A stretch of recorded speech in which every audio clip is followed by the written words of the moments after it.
Silakan, waktu Anda 2 menit menjawab, dimulai ketika berbicara. Terima kasih. Kalau tadi dalam pembukaan saya sampaikan mesti preventif dan promotif mesti diwujudkan dalam bentuk kepengetahuan kita terhadap kesehatan minimal untuk kita sendiri. Berolahraga, makan sehat, hidup bersih sehat, saya kira itu yang paling baik.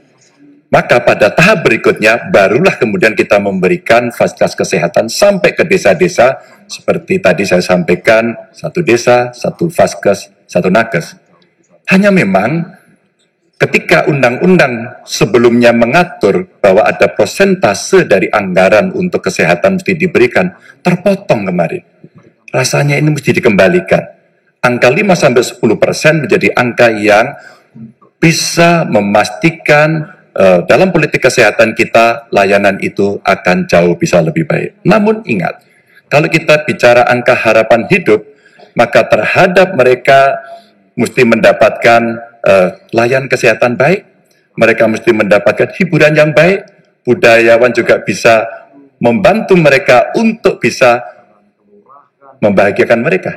Maka pada saat itu, ternyata ada juga keinginan dari masyarakat, kami juga perlu mendapatkan layanan yang baik. Maka kalau kemudian kami bisa mendapatkan layanan baik, maka kami merasa nyaman, kami senang, dan hidup kami akan lebih panjang.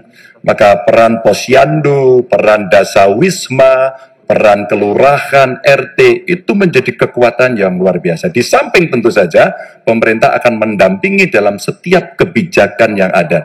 Sehingga dalam politik anggaran, ada persentase yang mesti disiapkan agar anggaran kita bisa cukup untuk bisa memenuhi. Tentu ini kita bisa lakukan secara bertahap. Dan itulah program yang cukup bisa komprehensif menyelesaikan bagaimana harapan hidup bisa jauh lebih panjang.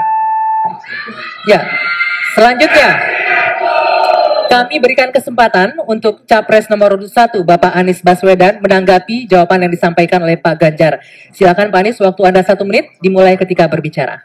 Yang tadi disampaikan baik, dan izinkan saya meneruskan bahwa salah satu persoalan utama adalah pusat kesehatan masyarakat kita saat ini diarahkan terlalu fokus pada hal-hal yang sifatnya kuratif. Lalu urusan kesehatan seakan menjadi urusan Kementerian Kesehatan dan Dinas Kesehatan saja.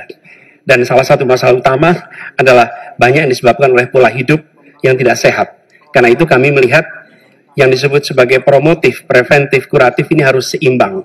Jadi, kesehatan itu harus lintas sektoral. Kami pernah lakukan ini di Jakarta. Yang kita kerjakan misalnya, membangun air bersih, misalnya di Kepulauan Seribu, supaya mereka dapat air yang sehat. Yang kedua, membangun taman-taman, membangun jalur sepeda, kemudian membangun trotoar, membuat orang berjalan kaki, festival olahraga. Jadi, unsurnya adalah lintas sektoral, supaya dana itu bukan hanya pada dinas kesehatan, tapi pada semua bidang yang terkait dengan preventif promotif. Ya. Berikutnya, kami persilakan Capres nomor urut 2, Bapak Prabowo Subianto untuk menanggapi jawaban dari Pak Ganjar. Silakan Pak Prabowo, waktunya 1 menit. Jadi saya lebih ke arah solutif langsung dan cepat. Masalah kesehatan di Indonesia adalah kurangnya dokter. Kita kurang 140.000 dokter. Itu utama.